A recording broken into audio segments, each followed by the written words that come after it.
यानंतर बातमी नाशिकमधली आहे। नाशिकमधील रिंग रोडच्या भूसंपादनावरून खासदार संजय राऊत आक्रमक झालेले आहेत। रिंग रोडच्या मोजणीच्या कामादरम्यान प्रांताधिकाऱ्यांनी महिलेला मारहाण केल्याचा आरोप संजय राऊतांनी केलाय। या प्रकरणी जिल्हाधिकाऱ्यांची भेट घेण्यासाठी ते नाशिकमध्ये दाखल झाले, मात्र जिल्हाधिकारी जिल्हा परिषदेच्या एका बैठकीसाठी गेल्यानं राऊत तासभर या कार्यालयात बसून होते।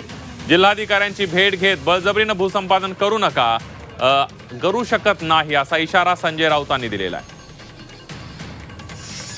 या आजीबाईंसारख्या ज्या असंख्य आमच्या भगिनी आहेत, तुम्हाला त्यांचा आवाज ऐकावा लागेल। तुम्ही जबरदस्तीने त्यांची घरं आणि शेती ताब्यात घेऊ शकणार नाही। कॅप्टन खरातची जमीन तुम्ही वाचवली आहे 17 ठिकाणी, मग ह्या आमच्या भगिनींचं सुद्धा घर आणि शेती वाचायला पाहिजे, ही आमच्या शिवसेनेची भूमिका आहे। यात मला राजकारण फार आणायचं नाही, पण जर परत पुन्हा या भगिनी तक्रार घेऊन माझ्याकडे आल्या तर लक्षात घ्या, फार या नाशिकमध्ये वेगळा प्रकार घडू शकेल। नाशिकमध्ये रिंग रोडसाठी भूसंपादन सुरू आहे।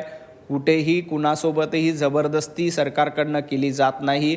शेतीचा योग्य मोबदला, जागेचा योग्य मोबदला देण्याचं काम राज्य सरकारकडनं सुरू आहे। परंतु प्रत्येक चांगला प्रकल्प सुरू झाला की काही लोकांना सुपारी देऊन पुढे करायचं आणि तो प्रकल्प थांबवायचा, त्या प्रकल्पाला उशीर होईल यासाठी चिंता करायची, हा उभाटा गटाचा धंदा आहे।